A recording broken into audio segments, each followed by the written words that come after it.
உயிருக்கு ஆபத்தான சூழ்நிலையில் நான் இந்த வீடியோ போட்டுட்ருக்கேன். வீடியோஸில் பாருங்கள், இதில் அட்டாச் பண்ணுறேன். அனைவருக்கும் வணக்கம். இந்த பதிவை ரொம்பவே வருத்தத்தோடு நான் பதிவிடுகிறேன். நாங்கள் சும்மா மைவி3 மீது ஏதோ போய் கேஸ் போடணுங்கிற மாதிரிலாம் நாங்கள் போடலை.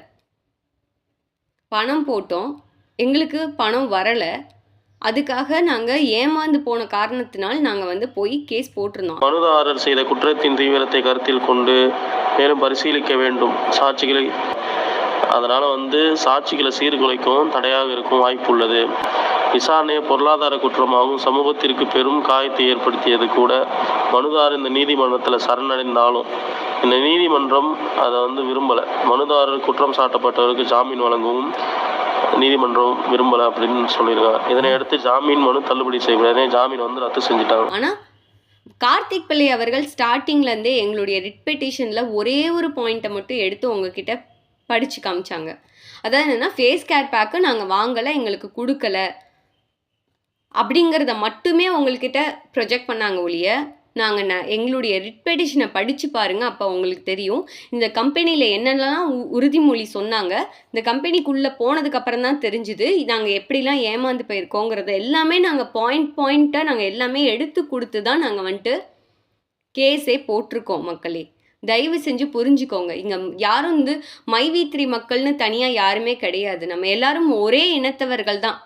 எல்லாருக்குள்ளேயும் அதே ரத்தமும் சதையும் உயிர் தான் இருக்குது. வேறு எதுவுமே கிடையாது. இங்கே நம்ம எல்லாரும் கஷ்டப்பட்டுட்டு இருக்கிறது பணம் சம்பாதிக்கிறதுக்கு மட்டும்தான். அதனால தான் இந்த மாதிரி மோசடி கம்பெனியில் போய் நம்ம மாட்டிக்கிறோம். அதை முதல்ல புரிஞ்சுக்கோங்க. கேஸ் போட்ட காரணத்துக்காக எனக்கு ஏகப்பட்ட அச்சுறுத்தல்கள் எனக்கு வந்து கொண்டே தான் இருக்குது. மிரட்டல்கள் எப்படி மிரட்டுறாங்க, வைப்ரேஷன் ஜாஸ்தியானா நடவடிக்கைகள் வேற மாதிரி இருக்கும்னு சொல்லிட்டு சமூக வலைத்தளங்கள்ல டைரக்டா வைப்ரேஷன் மோடுக்கு போனாங்க அப்படின்னா, வைப்ரேஷன் மோடுக்கு அவங்க போயிட்டாங்க, ஓவரா குதிக்கிறாங்க அப்படி தெரிஞ்சிச்சுனால் அடுத்த நடவடிக்கை மிக பயங்கரமாக இருக்கும். இவங்க எடுத்து பட்டியலிட்டு என்னென்ன பண்ணமோ செஞ்சு நடவடிக்கை பயங்கரமா இருக்கும் மாதிரி பார்த்துக்கொள்வோம். மக்களே, திருடனுக்கு தேல் கொட்ட மாதிரி பொத்திக்கிட்டு இருக்கணும். ஓவரா ஜம்ப் பண்ணக்கூடாது. வைப்ரேஷன் ஆச்சுன்னா இங்க உனக்கு எல்லா ஏஷனும் ஆயிடுன்றதை நாங்கள் சொல்லிக்க விரும்புகிறோம். மக்களே, சின்ன சாம்பிள். இதுக்கு மேல வைப்ரேஷன் ஆச்சு அப்படின்னா நடவடிக்கை வேறு விதமாக இருக்கும். கார்த்திக் பிள்ளை அவர்கள் மிரட்டுறாங்க, தூண்டி விடுறாங்க, ஏகப்பட்ட பேரை தூண்டி விடுறாங்க. ஃபைனலாக இருக்கக்கூடிய இந்த ஒரு உயிர், இந்த உடம்புல இருக்கக்கூடிய உயிர், அந்த உயிரையும் எடுப்பதற்கு அச்சுறுத்தும் விதமாக ஏகப்பட்ட விஷயங்கள், மிரட்டும் வகையில், மிரட்டும் தோரணையில் வீடியோ பதிவுகளும் கமெண்ட்ஸுகளும் வந்து கொண்டே தான் இருக்கு. அப்படி இல்லைன்னா எந்த பிரதிநிதிகள் காட்டமா கத்துறாங்களோ அவங்க ஆஃப் பண்ணணும். அதுக்கு வேற மாதிரியா இவங்க அதாவது முறையா அவங்க அணுகணும் அப்படிங்கறதாவும் கிணத்துக்கடவு மக்கள் சொல்லியிருக்கிறாங்க.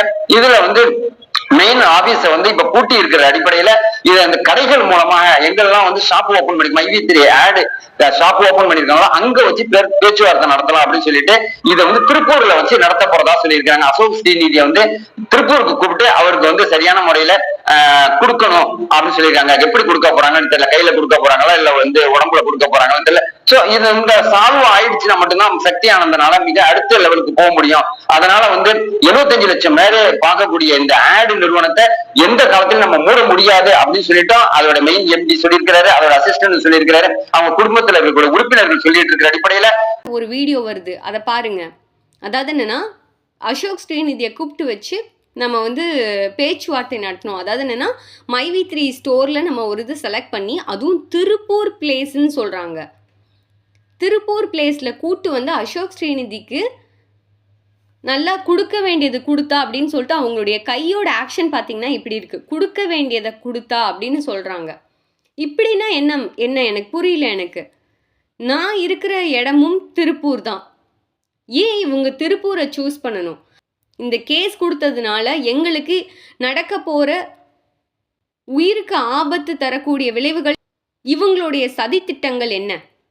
ஏன் எங்களுக்கு இந்த மாதிரி உயிர் பயத்தை காமிக்கணும்? ஏன் எங்களுக்கு அச்சுறுத்தல்கள் கொடுக்கணும்?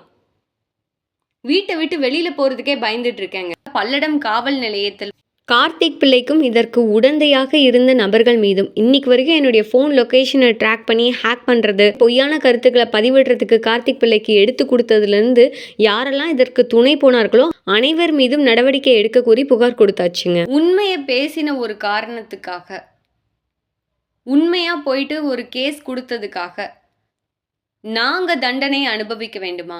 சொல்லுங்க.